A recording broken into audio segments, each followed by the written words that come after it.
요한복음 2장 1절 사흘째 되던 날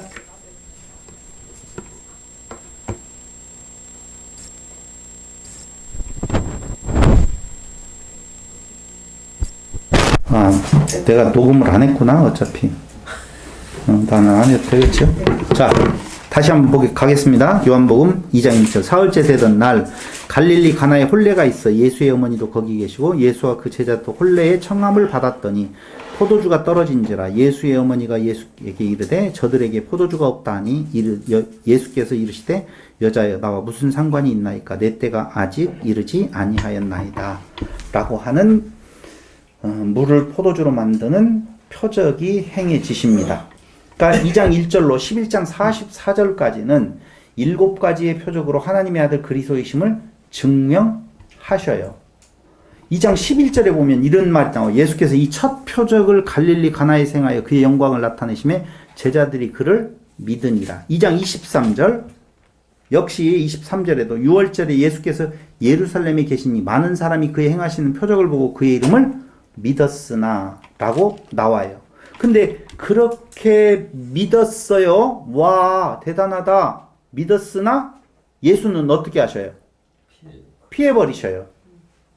거기 예수는 그의 몸을 그들에게 의탁하지 아니하셨으니 이는 친히 모든 사람을 아심이요 또 사람에 대하여 누구의 증언도 받으실 필요가 없었으니 이는 그가 친히 사람 속에 있는 것을 아셨습니다. 20장 30절 31절에 보면 아까 우리가 봤었잖아요. 그 표적을 통하여서 이것을 행하는 것은 무엇 하려고? 하나님의 아들 그리스도이심을 믿게 하려 함이라. 진짜 표적을 했더니 믿어요 안 믿어요? 믿었잖아요. 그럼 믿어졌어요. 하나님의 아들 되심의 첫 번째 표적이 일어날 때에 그들은 와 하고 소리쳤어요. 그러면은 예수는 그들의 그 와 하는 함성에 호응해서 나다 이렇게 해야 되는데 도망가 버리시더라 피해 버리시더라 라고 나온다라 그 말이죠. 여기에서 우리는 한 가지 생각해 봐야 될 내용이 있어요. 2장 3절로 4절 보세요. 포도주가 떨어지는지라 예수의 어머니가 예수에게 이르되 저들에게 포도주가 없다 하니 예수께서 이르시되 여자여 나와 무슨 상관이 있나이까 내 때가 아직 이르지 아니하였나이다 이렇게 말을 해요. 때. 두 번째 7장 6절 보세요. 예수께서 이르시되 내 때는 아직 이르지 아니하였거니와 너희 때는 늘 준비되어 있느니라. 때 또 나왔죠? 한 번 더 때를 가보자고요. 어떤 성경학자들은 이 때를 7번으로 또 맞춰요. 7번 나온다고 말하는데 7번이 아니라 10번 나와요. 또 한 번 보자고. 7장 30절. 자, 때를 보면서 여러분들이 정리해야 될 공통분모를 찾아내야 돼요. 7장 30절. 그들이 예수를 잡고자 하나 손을 대는 자가 없으니 이는 그의 때가 아직 이르지 아니하였음이러라. 8장 20절 보세요. 이 말씀은 성전에서 가르치실 때에 헌금함 앞에서 하셨으나 잡는 사람이 없으니 이는 그의 때가 아직 이르지 아니하였음이니라. 12장 23절로 24절.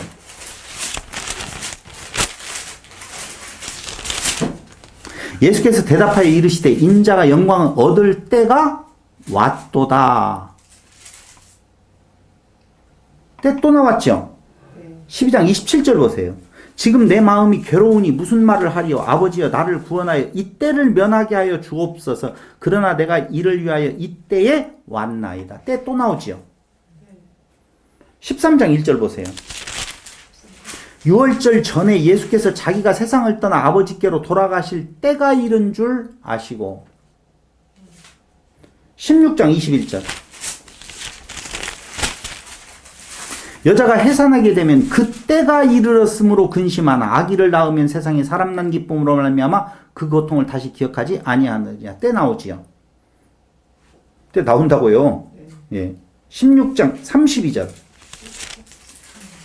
보라 너희가 다 각각 제 곳으로 흩어지고 나를 혼자 둘 때가 오나니 벌써 왔도다. 또 때 나오네요? 때 많이 나오네요. 17장 1절. 예수께서 이 말씀을 하시고 눈을 들어 하늘을 우러러 이르시되 아버지여 때가 이르렀사오니 아들을 영화롭게 하사라고 나오지요.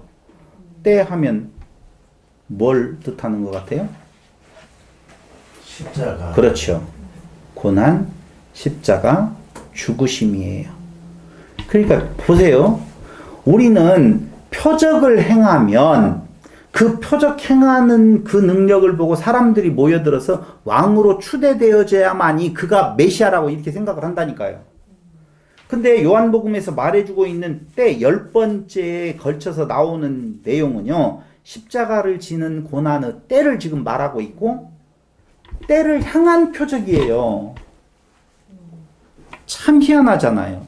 그런 표적을 행하면 이적으로서의 표적을 행하면 사람들이 몰려올 거라고 생각하는 것이 당연한 생각인데 예수님은 한사코 말씀을 하시기를 내 때, 내 때, 내 때는 십자가의 고난의 때, 죽으심에 이르는 때를 말하는 거예요.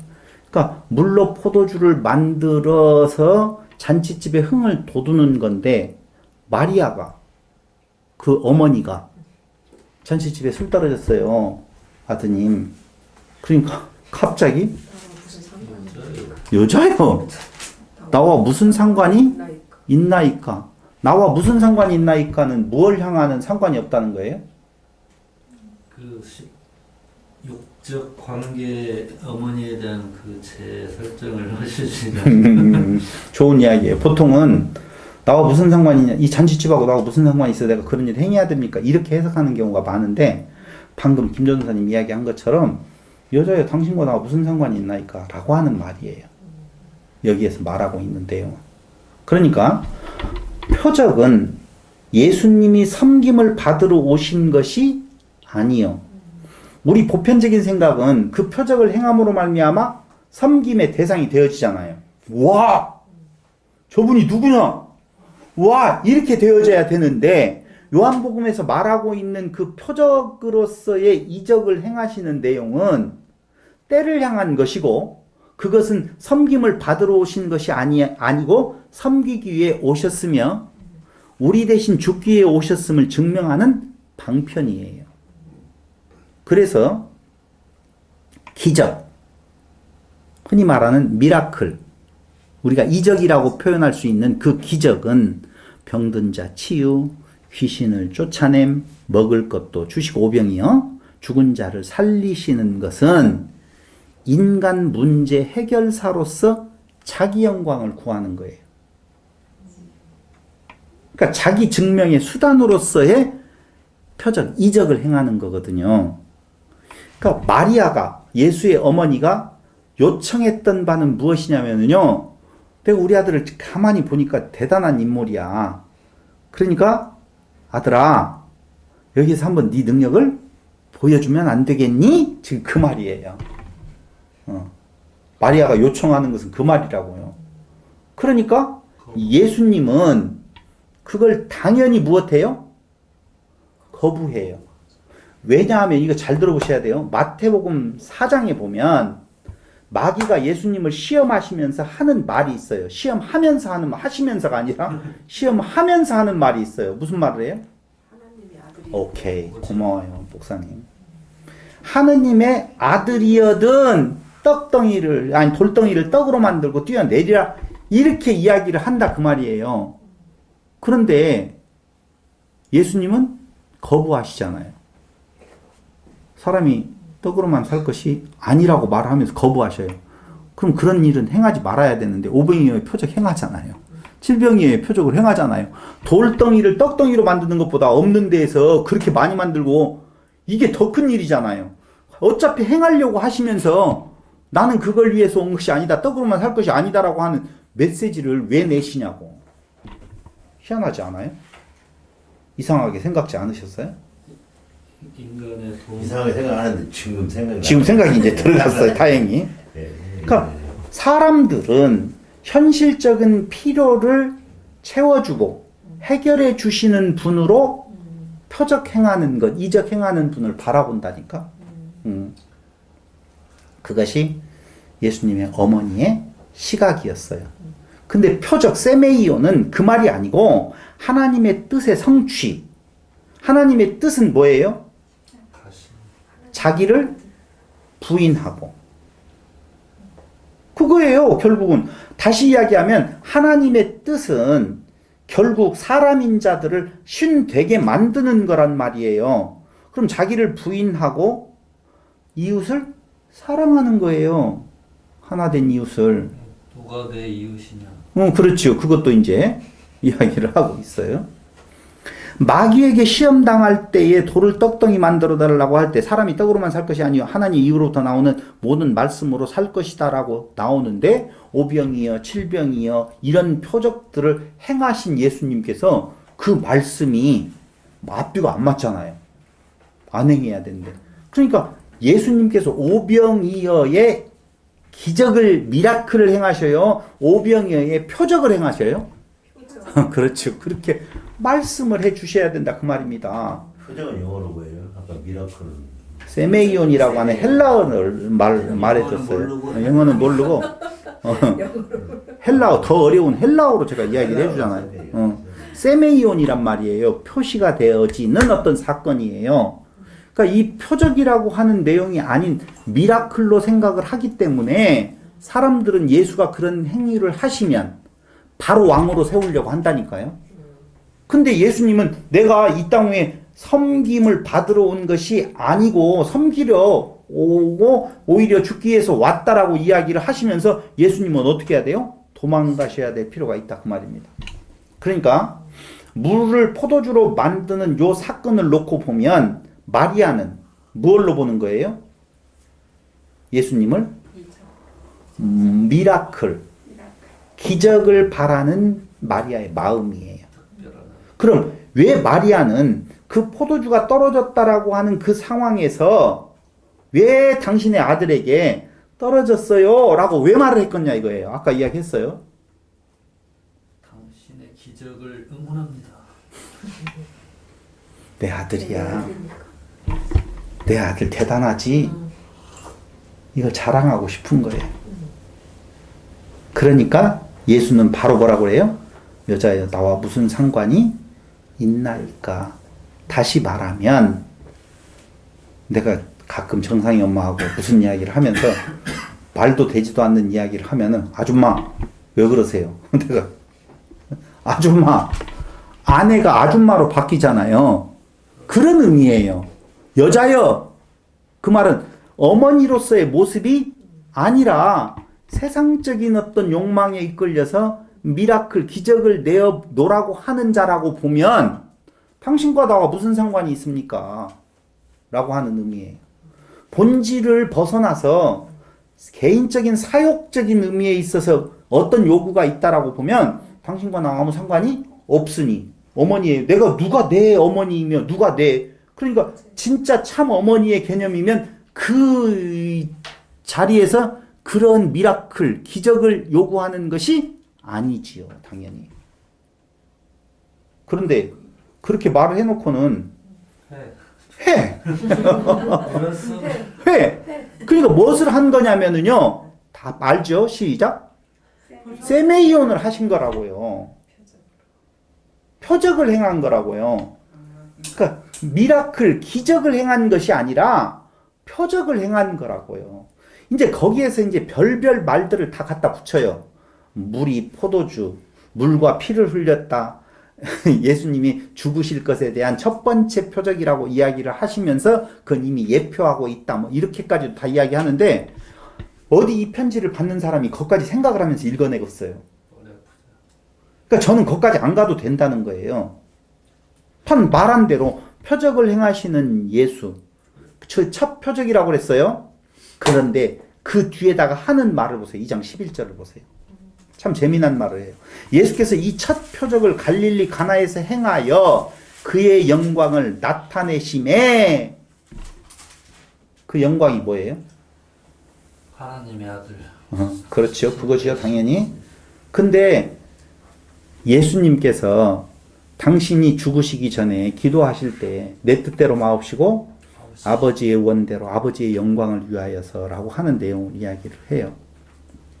그러니까 요 내용이라고 하는 내용은 7가지의 표적을 행하셨었을 때 왕으로 등극하려고 하는 것이 아니라 하나님의 아들로 등장하게 되어지면 진짜 하나님의 아들이기 때문에 그런 표적을 행하시는데 그 표적을 행한 끝에 결론은 뭘로 간다?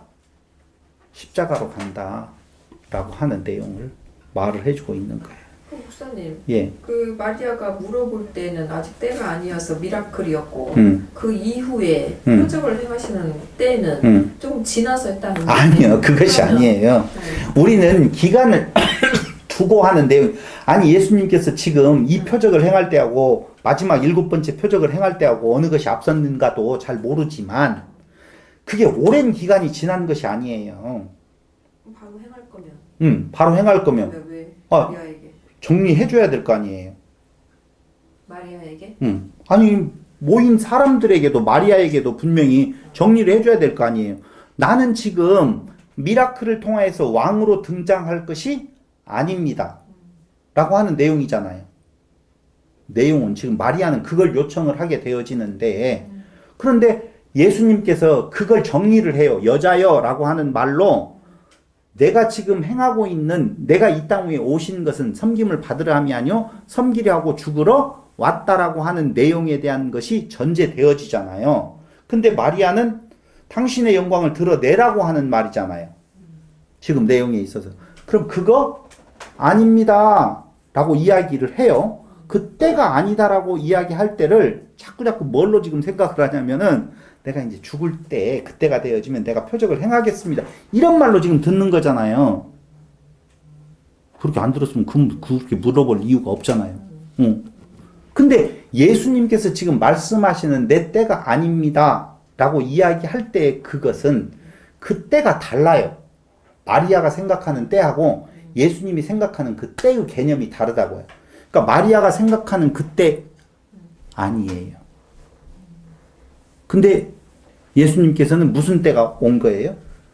죽으실 때 세메이온으로 표적으로서의 어떤 내용을 드러낼 그게 지금 시작이라고요. 그러니까 자꾸 우리는 때가 아니라고 하니까 그걸 시간상에서 뒤에 있어져야 됩니다. 지금은 내가 드러날 때가 아닙니다로 지금 읽잖아요. 그런 말이 아니라니까. 내 때가 아닙니다 라고 하는 내용은 당신이 생각하고 있는 미라클, 기적을 행하여서 왕으로 등장할 때가 아닙니다. 내 때는 무슨 때? 죽음으로 가는 때입니다. 그게 아버지의 영광입니다. 하고 그 표적을 행하는 거라고. 그러니까 시간차로 생각하시면 안 된다고요. 그 때라고 하는 것을 시간의 순서로 말하는 내용은 아니다. 라고 하는 내용을 말해주고 있어요. 그 다음에 2장 13절로 22절에서는 성전에서 갑자기 어떤 행동을 해요. 그것이 성전의 주인 되시는 예수님이라는 제목으로 거기를 설명을 해도 돼요. 그러니까 이 말이 무슨 말이냐면 성전 안에서 소와 양과 비둘기 파는 사람들이 있죠. 두 번째로는 환전해주는 사람이 있어요. 예전에 다른 복음서를 공부할 때 이 일들을 누가 감당했어요? 제사장들의 친인척들이 거의 맡고 있었거든요. 그래서 가난한 자들의 고열을 뽑아요. 그러니까 눈 멀고 귀 멀고 병신 같은 것도 통과시켜주고 가지고 온 것들은 불합격 처리해주고 이런 내용들이 있었다 그 말이에요. 그런데 이거 잘 들으셔야 돼요. 2장 13절로 22절에 보면 13절로 성전에서 벌어지고 있는 그 광경을 보고 노끈을 만들어서 노끈으로 채찍을 만들어서 양과 염소를 어떻게 해요?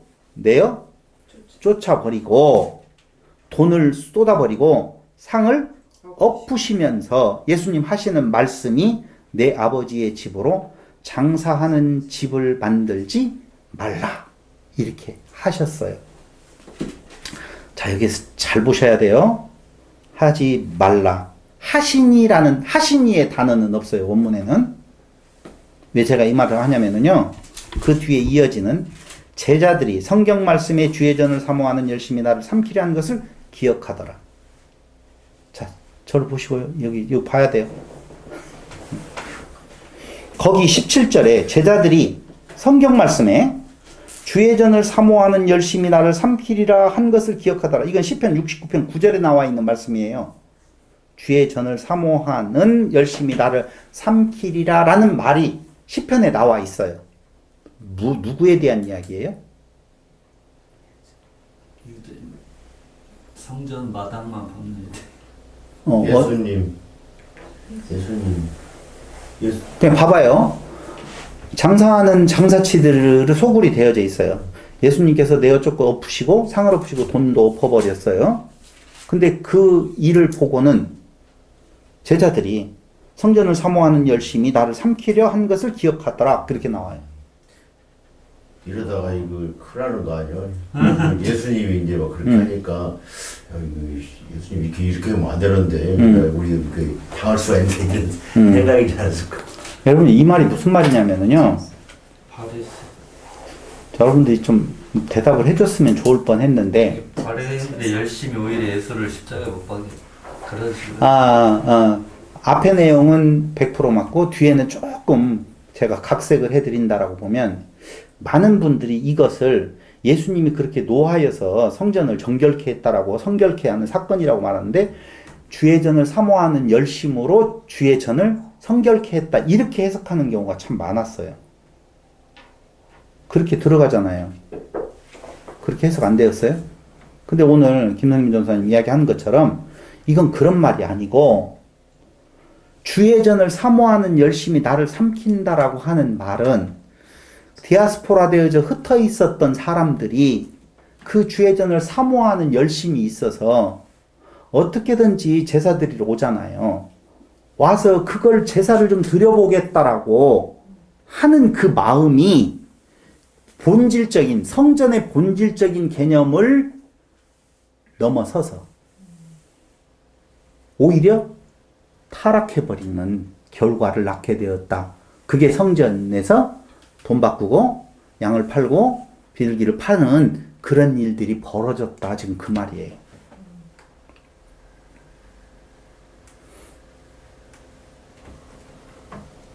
별로 안 놀래니까 제가 놀래야 되겠네요. 생각이 많이 편해. 주의 전을 사모하는 열심이 위에 있는 열심들이에요. 무슨 열심들이냐면은 돈을 바꿔서 성전세를 내려고 할 뿐만 아니라 그 멀리 천리를 와가지고 봐봐요. 자기들이 가지고 온 사람도 있을 거 아니에요. 양과 염소나 비둘기를 가지고 온 사람이 있을 거 아니에요. 근데 와서 불합격 처리를 당하잖아요. 당하면 어떻게 되어져요? 왜 이게 불합격이에요 하고 달라들어서 싸우든지 해야 되는데 그렇게 되어지면 하나님께 불경이 될까봐 합격품을 산단 말이에요. 근데 그 합격품은 다 누가 팔아요? 지금 제사장들의 가족들이 불이한 이득을 남기기 위해서 그 장사를 다 하고 있다 이거예요. 그런데도 불구하고 반항하지 아니하고 그들에게 사서 그걸 바치는, 그러다 보니까 더욱더 성행하게 되어지는 주의 전을 사모하는 그 열심이 나를 삼킨다. 다시 이야기해서 진짜 본질적인 의미를 삼켜버리는, 끝에만 남아있는 이 말을 생각이 나더라 제자들이. 그런 말이에요. 이게 무슨 말이냐면 아까 예레미야서에서 성전이라 성전이라 성전이라 한 것처럼 성전이라고 하는 보이는 것 때문에 도리어 사람들은 그 성전에 본질되어지는 그리스도, 그 그리스도 안에 지체된 자들의 본질을 잊어버리고 성전이 우상이 되어져 버리는 결과를 낳게 되어진다. 열심히 있는 자가 열심 없는 자가 열심히 있는 자가. 근데 열심이 왜 문제예요? 방향성이 자기 의를 드러내는 수단이거든요. 사람은 그걸 좋아해요. 저도 이 맘대로 하세요. 하고 싶으면 하고 말고 싶으면 말아요. 되게 기분 나쁘대요. 그럼요. 게장도 내가 다 먹고 분전도 내가 붙였고. 마무리만 지도했다고 치고. 그래서 마태복음 21장 12절로 13절에 보면 기도하는 집을 강도의 소굴로 만들었다라고 이야기를 해요. 아까 이야기했던 성전 정결에 대한 구약의 사건을 보면 요시야 왕 때의 종교개혁을 단행하고, 그 역대하 34장 1절로 4절부터 35장까지 나오는 내용이거든요. 요시야의 종교개혁은요, 역대하에서 보면 성전을 정결케 하다, 그 다음에 34장 8절로 21절 율법책을 발견하고 더 깊은 회개, 하나님께 순종하기로 결심해요. 그리고 34장 12절에 보면은 막 진심으로 수리를 하고 정말 대단한 모습을 보이거든요. 근데 35장 1절로 19절에 보면 요시야의 모범적인 신앙, 성전을 정결케 하게 되어지는 사건들이 나와 있는 내용을 볼 수가 있어요. 근데 그런 요시야 왕 때에 활동했던 예레미야, 그 선지자에 의해서 쓰여진 예레미야서를 보면 하나님의 경고가 임해요. 자, 찾아봐야 되겠죠? 요시야의 개혁을 통하여 율법대로 성전 제사가 드려지고 백성들도 일상에서 여호와의 절기를 지키며, 이게 역대하 35장 18절에 나오는 내용이에요. 절기를 지키며 생활하고 있었을 때에 예레미야에게 임한 하나님의 말씀이라고 해서 예레미야 7장 한번 보세요. 예레미야 7장. 자, 제가 정리했어요. 뭐라고 정리했냐면은요, 종교 개혁이 일어나고 진짜 하나님, 누가 옆에서 누구든지 평가해 놓고 보면은 참 하나님께 진정으로 열심이다라고 하는 내용이 이루어질 때예요. 그때에 예레미야 7장 1절. 여러분들은 찾았죠? 저만 못 찾았어요. 잠깐만요. 제가 찾을게요. 예레미야 7장 1절 한번 볼게요. 여호와께로부터 예레미야에게 말씀이 임하니라. 이르시되 너는 여호와의 집 문에 서서 이 말을 선포하여 이르기를 여호와께 예배하러 이 문으로 들어가는 유다 사람들아, 여호와의 말씀을 들으라. 만군의 여호와 이스라엘의 하나님께서 이와 같이 말씀하시되 너희 길과 행위를 바르게 하라. 그리하면 내가 너희로 이곳에 살게 하리라. 바르게 못하고 있다는 거, 잘하고 있는데. 그러면서 4절, 너희는 이것이 여호와의 성전이라 여호와의 성전이라 하는 거짓말을 믿지 말라, 그 말이에요. 때가 어느 때인데 지금 예레미야, 요시야 왕 때 종교 개혁이 일어난 때라고요. 그런데 그걸 믿지 말래요. 오늘날은 더하죠. 예배당을 성전이라고 말하면 성전 짓는 헌금도 걷어가고, 하여튼 사람을 그렇게, 오늘날 교회는 이야기는 내가 안 할게요. 너는 뭐 예배당이라도 지어봤냐? 지어봤지요? 전주장로교회 지어봤어요? 성전이라 거짓말. 여호와의 성전이라 내 이름으로 일컬음을 받는 이 집에 들어와서 내 앞에서 말하기를 우리가 구원을 얻었나이다 한다. 이것이 무엇이다고요? 가증한 일이다라고 7장 8절로 9절 보세요. 보라, 너희가 무익한 거짓말을 의존하는도다. 너희가 도둑질하며 살인하며 간음하며 거짓맹세하며 바알에게 분향하며 너희가 알지 못하는 다른 신들을 따르면서 내 이름으로 일컬음을 받는 이 집에 들어와서 내 앞에 서서 말하기를 우리가 구원을 얻었나이다 하느냐? 이는 이 모든 가증한 일을 행하려 함이로다. 내 이름으로 일컬음을 받는 이 집이 너희 눈에는 도둑의 소굴로 보이느냐? 보라, 나 곧 내가 그것을 보았노라. 여호와의 말씀이. 이게 어디 나오는, 마태복음에 나오는 내용이잖아요. 내 집을 도둑의 소굴로 만드느냐 라고 하는 내용으로 말씀을 해주고 있어요. 그러니까 그건 가증한 일이다라고 말하면서 내 이름으로 일컬음을 받는 이 집이 너희 눈에는 도둑의 소굴로 보이느냐? 예레미야 7장 11절, 마태복음 21장 12절로 13절 말씀이다라고 하는 거예요. 그러면서요, 정말 7장 21절에 그 구절을 보면은요, 좀 이해가 갈라나 모르겠다. 자, 보세요. 21절. 만군의 여호와 이스라엘의 하나님께서 이와 같이 말씀하시되 너희 희생제물과 번제물의 고기를 아울러 먹으라. 이 말이 무슨 말이에요? 제사 제대로 지내라. 아니요. 그 말 아니죠.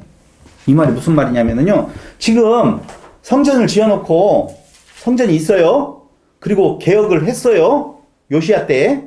그런데 그 안에서 지금 벌어지고 있는 실상은 하나님께서 책망하시는 내용이었었어요. 그럼 제사를 드린다고 지금 고기를 지금 바치고 있어요.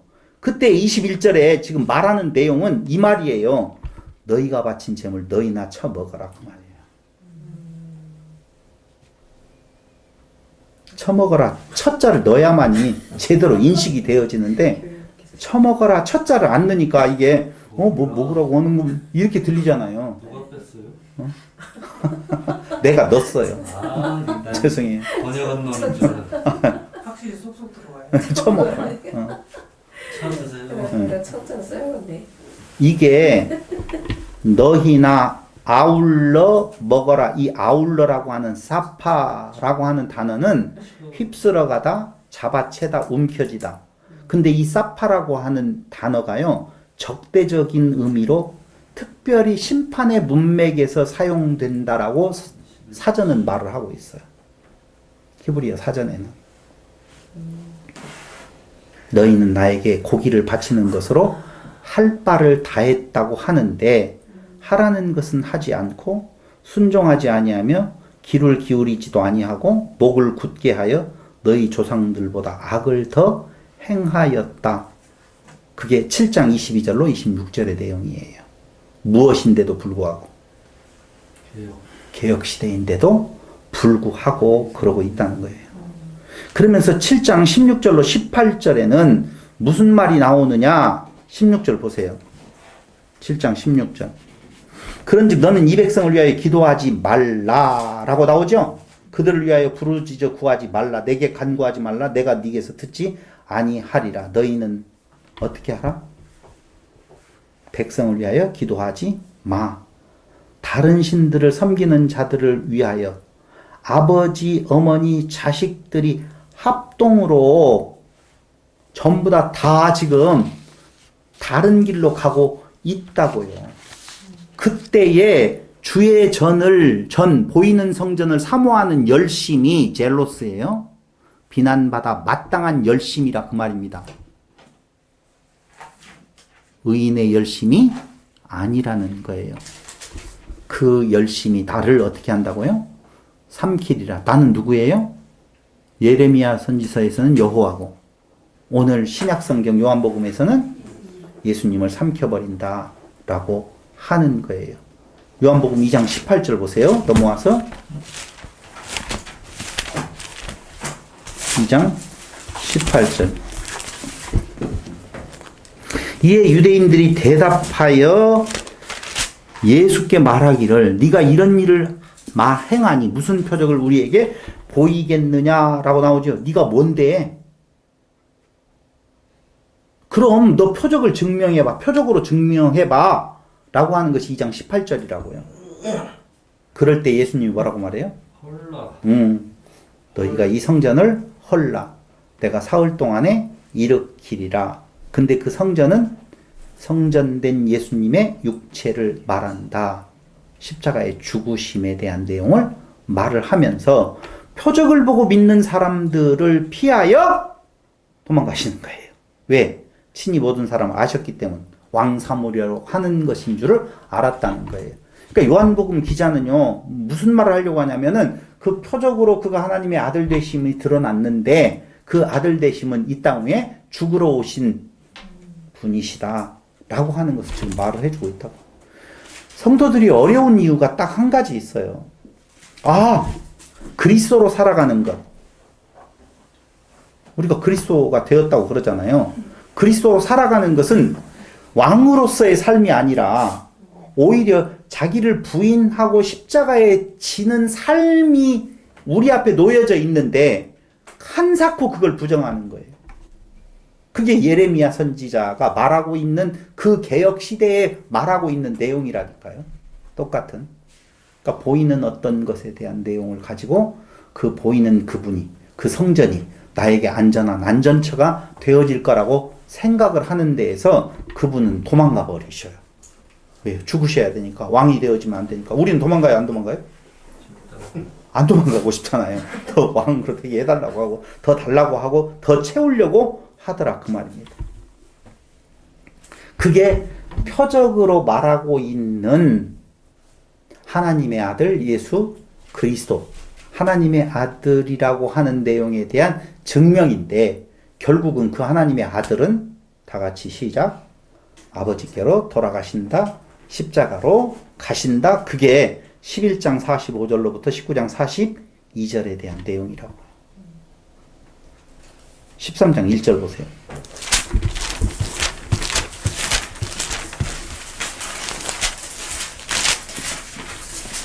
그러니까 11장까지 11장 44절까지는 그렇게 나오면서 11장 45절부터 묘하게 보면은요. 무슨 내용이냐면은 45절 거기에서 보시면은요. 45절 예수를 죽이려고 모의하는 내용이 나오지요. 이제 나오면서 나온 중에 예수님의 죽으실 것에 대한 것을 예비하기 위한 예수의 발에 향유를 붓는 사건이 나오게 되어지고요. 그리고요.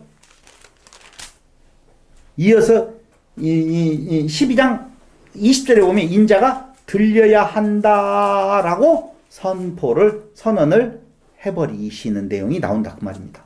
그게 바로 아버지께로 가시는, 즉 십자가로 나아가는 어떤 이제 장면이 바뀌게 되어지는 거예요. 왕이신 그가 십자가에 죽으심으로 하나님의 아들 그리스도이심을 증거하는 것, 이것을 성경 뒤에서는 뭐라고 말하냐면은 영광을 얻는 거라고 12장 23절에 그렇게 나와요. 예수께서 대답하여 이르시되 인자가 영광을 얻을 때가 왔도다 그렇게 말을 하는 거예요. 십자가가 영광이래요. 그 십자가 지고 싶어요? 여러분 이제 이 나이 먹으니까 그 말을 할 수가 있어요. 인생 별것 없다. 그 별것이라고 하는 내용에 있어서 우리 안에 채우고 높아지고 나아지고 다른 사람 위에 군림하고 하는 것이 진짜 별것 없어요. 아니 이 나이 먹으니까 말할 수 있다니까요. 대표님 해본 분이 해야 돼요. 저는 한편 인간적으로 보면은요 후회하는 부분도 있어요. 지금 자식들에게도 하고 싶은 말이 있어요. 잠시 잠깐이다. 영원히 젊음도 영원히 가는 것도 아니고 오래 가는 것도 아니다. 잠시 잠깐이다. 몰라요, 근데. 모르죠? 아니요, 걔들만 모르는 것이 아니라 우리도 몰라요. 저도 몰라요. 우리도 지금 이 순간에 잠깐 있으면 제가 내년에면 65이거든요. 말이 안 되잖아요. 어르신이네. 이렇게 젊은 사람이 고령 어르신이 될 수가 없잖아요. 근데 잠시 잠깐이에요. 제가 오늘 어저께 계속 지금 며칠 동안에 들어가는 생각이 오면서도 아내에게 그런 말도 했는데 내가 제정신 가지고 성경을 이게 그런 건가 하여서 자꾸 생각해 보면서 지혜를 얻을 수 있는 나이대가 앞으로 몇 년까지 가능할까? 이런 생각이. 나도 모르는 사이에 손에서 뭐가 놓쳐지고 뭐가 자꾸 잊혀지고 뭔가 행동이 부자연스러워지잖아요. 아직 몰라. 뭔 말인지 알 수가 있어야지. 저희도 그래요. 놓쳐져요. 지금 뭔 말이에요 지금. 나보다 지금 10년이나 젊은 분들이. 다르죠? 아니, 그게 아니라. 나름대로 또 그래요? 네, 예수님은요 그걸 영광이라고 말을 해요. 그걸.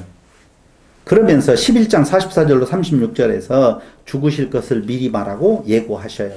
땅에서 들린다 라고 말하면서 제자들의 발을 씻어주시고 제자 중 하나가 자신을 팔 것을 예고하셔요. 이상하잖아요.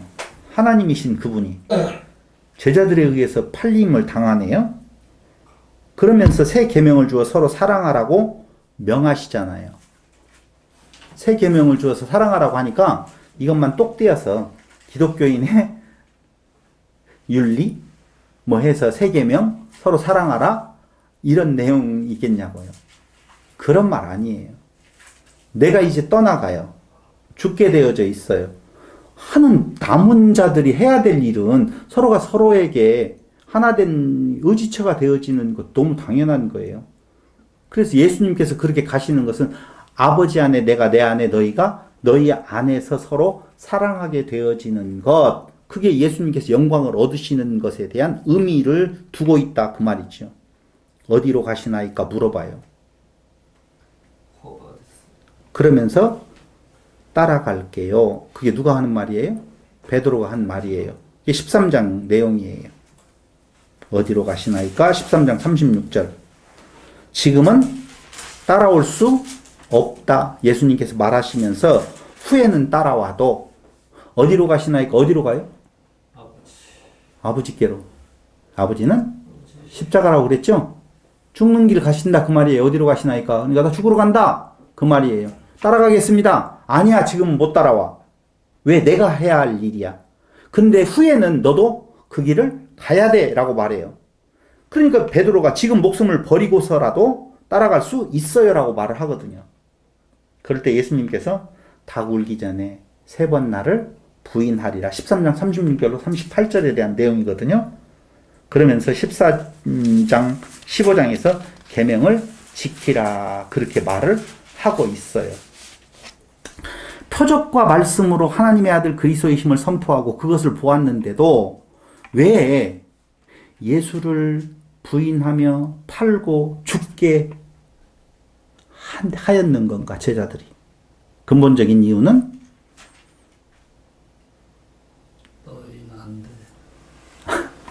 하나님의 택한 백성으로 신되게 만드시는 하나님의 섭리예요. 그게. 두 번째로는요, 표면적인 이유는요, 기대하는 메시아의 모습이 아니었기 때문이다 라고 하는 내용이에요. 그래서 요한복음 18장 1절로 11절에 보면 베드로는 예수를 3번씩이나 부인하는 이유가 나온다고요. 그게 아까 이야기했던 유다가 군대와 대제사장들과 바리새인들에게서 얻은 아랫사람들과 예수를 잡으러 왔는데 너희가 누구를 찾느냐 예수께서 말을 해요. 그러니까 나사렛 예수라, 예수다. 그러니까 내가 그니라, 에고에이미, 나는 나다. 내가 존재한다. 내가 있다. 라고 딱 이야기하니까 그들이 물러가서 땅에 엎드려지는지라.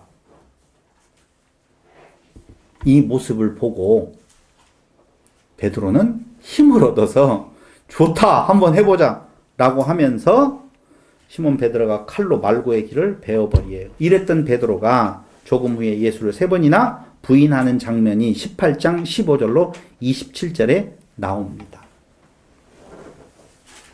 우리는 여기다 우리를 넣으면 안 되는데 한번 넣어보고 싶네요. 30분 정도 30분 정도 부인할 기회가 안 주어지겠죠. 그럼 은혜가 넘칠 텐데 거기에서 네가 나를 사랑하느냐 3번이나 똑같은 어떤 내용의 장면들을 연출하는 내용이 나오게 되어진데 그 말을 하려고 하는 것은 아니고 이제 그 뒤에 장면이 바뀌어지면 그렇게 해서 예수는 어떻게 돼요? 죽어요. 그러니까 결국은 어디에서 문제가 생기냐면요, 인간이 바라는 상태와 하나님께서 계획하시는 상태의 결과가 다르다는 거예요. 인간은 예수 안에 하나님의 아들, 즉 하나님 안에서 거하는 자들의 이 땅 위에서의 삶이 형통하기를 원해요. 잘 되기를 원해요. 이스라엘 백성들의 이야기로 말을 한다라고 보면 다윗 시대, 솔로몬 시대의 영화를 누리기를 원한단 말입니다. 그런데 성경은 그걸 말하지 않고 있어요. 그 괴리가 결국은 예수를 팔게 되어 죽음에 내어 보내주는 결과를 가져오더라 그 말입니다. 그런데 예수님은 그런 의리라고는 어떻게 찾아볼 수 없는 그 제자들, 그 베드로 그 모습에 상관하지 아니하고 당신의 가실 길, 아버지의 뜻을 이루는 길로 가신다라고 하는 것이 20장 1절로 29절에서 이제 죽으신 뒤에 그걸로 끝이 나면 우리의 믿음은 다 헛것이라고 말하잖아요. 그럼 뭐예요? 부활하셔서 하나님의 아들 그리스도이심을 증거하셨다는 거예요. 부활의 의미도 그런 의미로 쓰는 거예요. 그가 부활하셨다? 누구다? 하나님의 아들, 하나님이시다 그 말이에요. 다른 표적도 많이 행하셨으나 오직 이것, 행하신 표적 그리고 말씀하신 내용 이런 것들을 다 표적으로 봐서 예수께서 하나님의 아들 그리스도심을 믿게 하려는 것이고 또 믿는 자로 생명을 얻게 하려는 것이다 라고 말을 해주고 있어요. 20장에 보면은요, 죽은 시체를 찾는 마리아의 모습이 나옵니다. 마리아는 무덤에 가서 예수님을 찾지요? 근데 찾지 못해요. 그런데 예수님께서 마리아야 라고 불러요. 그럴 때에 라보니 선생님이라고 보고 말을 하거든요. 내가 내 아버지 곧 너희 아버지 내 하나님 곧 너희 하나님께로 올라간다 라고 말을 하거든요. 그러니까 거기에서 예수님께서는 묘한 말 하잖아요. 내 아버지 너의 아버지 내 하나님 곧 너희 하나님께로 간다. 그럼 예수님이 아버지에게로 하나님께로 갔으면 우리의 아버지 우리의 하나님이니까 우리도 어떻게 해요? 그에게로 간다 그 말이죠. 그게 하나됨이라고 하는 아는 관계성을 말해주고 있는 거예요. 그러면서 예수님은 마지막으로 이야기하시는 것이 20장 19절로 23절에서 아버지께서 나를 보내신 것 같이 나도 너희를 보내노라 말을 해요. 보세요. 그러면서 무엇을 받으라고 말하냐면요. 성령을 받으라. 너희가 누구의 죄든지 사하면 사여질 것이요 그대로 두면 그대로 있으리라 라고 하는 건데 아까 이야기했던 대로 제1성전 지어질 때도 제2성전 지어질 때도 불이 꼭 나와 있게 되어 있어요. 지금 그 성경을 찾아서 말씀을 못 드리는데 근데 제3성전은 유대인들에게 의해서 지어지지 아니하는 것은 그 불에 대한 내용이 없어요. 근데 그 불이 어디에서 나왔어요? 성령의 불로 임하게 되어지는 거거든요. 그러니까 제3성전은 그 성전을 문을 닫았으면 좋겠다. 성전을 헐어라 해서 보이는 성전은 다 없어져 버렸어요. 이제 없어졌잖아요. 제2성전 증축한 아니면 개축한 헤롯 성전도 다 없어져 버렸어요. 다시 안 생겨야죠. 이유는요? 참성전이 세워졌으니까. 근데 그 참성전에는 태우는 불이 있다니까요. 그 불이 성령의 불이다 라고 하는 내용으로서의 제3성전이 진짜 이루어졌다라고 보면 아버지께서 나를 보내신 것 같이 나도 너희를 보내노라. 보세요. 여기에서 명언을 하나 뽑을까요? 교회 가자? 교회 간다? 아니고 교회가 간다라고 예전에 말씀드렸잖아요. 그렇죠? 아버지께로 보내심을 받아서 왔으면 우리도 교회에 오라고 하는 것이 전도가 아니에요. 어디 교회로 어디로 와요? 교회가 가서 전하는 것이 전도라고요. 내가 아버지께로부터 보냄을 받아서 온 것 같이 나도 너희를 어떻게 한다? 보낸다. 이게 전도라고요. 그러니까 그게 하나님의 아들의 삶이에요. 우리들의 삶이. 그게 무엇으로 말하느냐? 이웃 사랑으로 말을 하는 거예요. 그러면서 거기 너희가 누구의 죄든지 사하면 사하여질 것이요 너희가 누구의 죄든지 그대로 두면 그대로 있으리라 라고 말을 하면서 21장 1절로 23절 고난이 함께한다. 제자들의 삶에 고난이 함께할 것을 이야기하면서 네가 나를 더 사랑하느냐 내 양을 먹이라 내 양을 치라 내 양을 먹이라. 다시 말씀드리면 고난과 함께 21장 18절 한번 보실래요? 이제 끝내야죠. 18절 내가 진실로 진실로 내게 이르노니 네가 젊어서는 스스로 띠띠고 원하는 곳으로 다녔거니와 늙어서는 내 팔을 벌리리니 남이 내게 띠띠우고 원하지 아니하는 곳으로 데려가리라. 나를 따르라. 무엇과 함께? 고난과 함께. 그럼에도 불구하고 참 인간의 모습을 끝까지 보여주셔요. 그럼에도 불구하고 자 그렇게까지 이야기했잖아요. 하나님이신 그분이 이 땅 위에 오셔서 하나님의 아들 되심을 증명한 뒤에 그 하나님의 아들로서의 왕으로서 등극하지 아니하시고 우리를 위하여 죽음의 길로 가셨어요. 아버지께서 나를 보내셨다라고 말하면서 나도 너희를 보낸다 세상 가운데로 그렇게 말을 하잖아요. 나를 사랑한다라고 보면 내 양을 먹이고 치라고 이야기를 해요. 그럼 베드로는 그 정도 알았잖아요. 이제 야 진짜 3번이나 부인하게 되어지는 때에 그 메시아인 줄 알았더니 정치적인 메시아가 아니구나. 알았으면 될 거 아니에요. 그러면 그 은혜가 넘쳐야 되잖아요. 근데 그 은혜가 넘치지 아니하시고 바로 뭐라고 이야기를 하느냐면요. 거기 보세요. 그렇죠. 그 말이에요. 지금. 이 말씀을 하심은 베드로가 어떠한 죽음으로 하나님께 영광을 돌릴 것을 가리키심이라라. 이 말씀을 하시고 베드로에게 이르시되 나를 따르라. 너도 십자가 질 거야. 라고 이야기를 하시는데 베드로가 돌이켜 예수께서 사랑하시는 그 제자가 따르는 것을 보니 그는 만찬석에서 예수의 품에 의지하여 주님을 파는 자가 누구오니까 묻던 자다. 이게 사도 요한이라고 보는 거예요. 이에 베드로가 그를 보고 예수께 여짜오되 주님 이 사람은 어떻게 되겠사옵나이까? 무엇을 하고 있어요? 비교하는 베드로의 모습을 또 보여주고 있어요. 우리의 모습이죠. 그럴 때 예수께서 이르시되 내가 올 때까지 그를 머물게 하고자 할지라도 네게 무슨 상관이냐? 너는 나를 따르라 하시더라. 이 말씀이 형제들에게 나가서 그 제자는 죽지 아니하겠다 하였으나 예수의 말씀은 그가 죽지 않겠다 하신 것이 아니라 내가 올 때까지 그를 머물게 하고자 할지라도 네게 무슨 상관이? 네게 준 은혜가 족해서 너는 지금 나가서 무엇하는 거예요? 보내신 것 같이 보냄을 받은 자로서의 복음을 전하는 사명이 너에게 주어졌는데 너를 보지 아니하고 또다시 이웃을 보는 거예요. 그게 오늘날 이스라엘이 그냥 이스라엘 자체로만 있었으면은 조금 나았을지도 몰라요. 근데 가나안 땅에 딱 데려가니까 자기들만 있는 거 아니거든.